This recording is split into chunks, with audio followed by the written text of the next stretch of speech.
Well, good morning, Business 132, course number 1853. Students, it's Nate Sharp. Today is Monday, August 19th.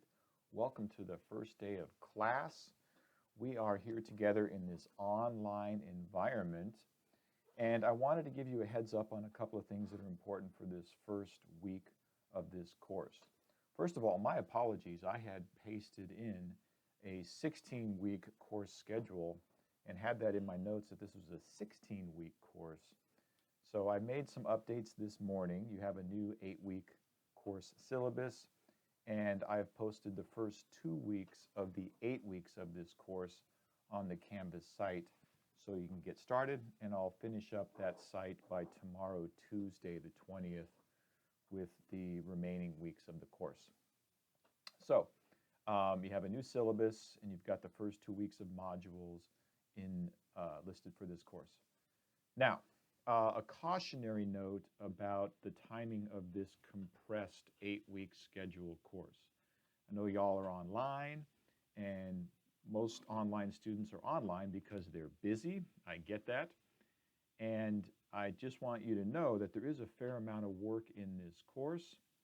A normal 16-week semester has 3 hours of class time, and then some additional out-of-class time that is approximately 2 hours a week for each week of the course.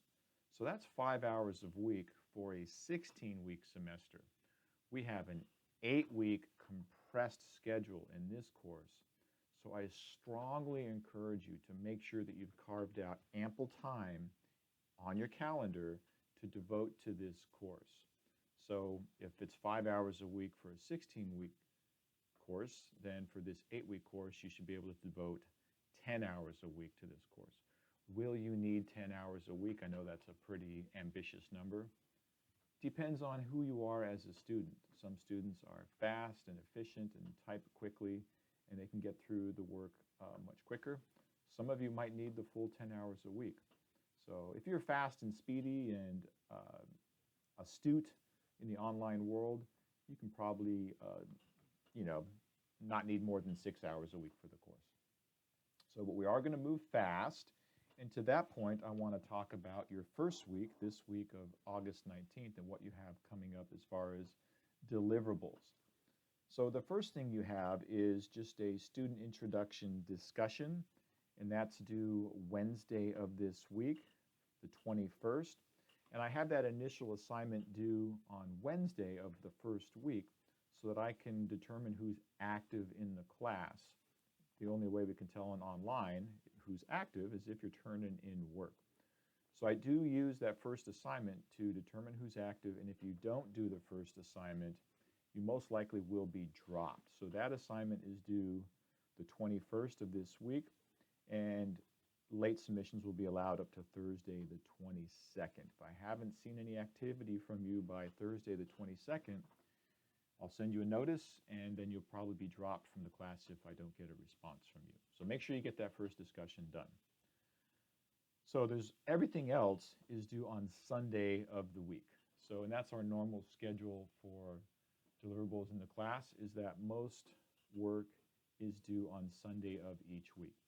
So that means you have a bunch of other work that's due on the 25th of this week. You have 2 quizzes, 10 points each. You have 2 discussions, 20 points each, first one being due Wednesday, and you have 1 short written assignment, also 20 points. So in this week, week 1, you have 80 points due.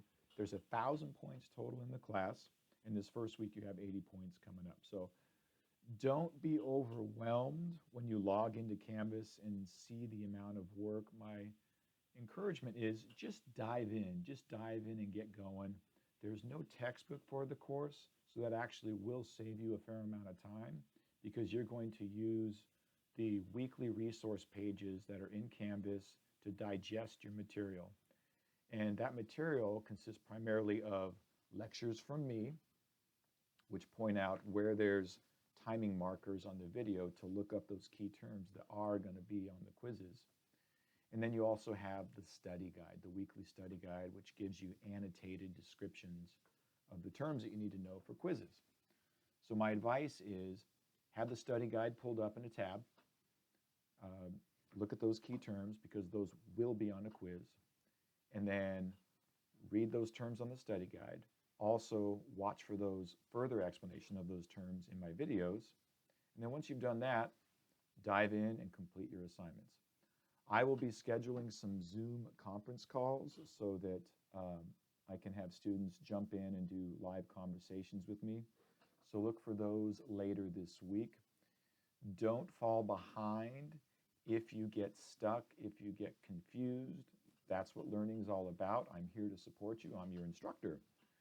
So as soon as you get confused, don't pull back, lean forward, and reach out to me so that I can give you the support that you need.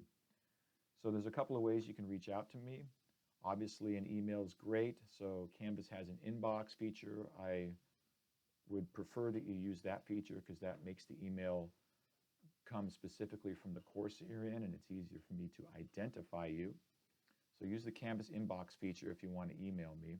If you have something more urgent, my Google Voice number is also listed on the syllabus, and that goes directly to my phone. I get a dictated message of your voice message, so speak slowly, keep the message relatively short, and then I can respond with a message back, or I can even call you live. Okay, so contact me if you have questions. Otherwise, welcome to week 1. We're going to have fun. Marketing is an awesome topic. I love talking about the art of persuasion and the mix of technology that is marketing these days. And you can see my background and work experience on the resume, which is in the Start Here menu of the course. All right, that's it for now. Questions? Reach out to me. Thank you, and thanks for enrolling in the course.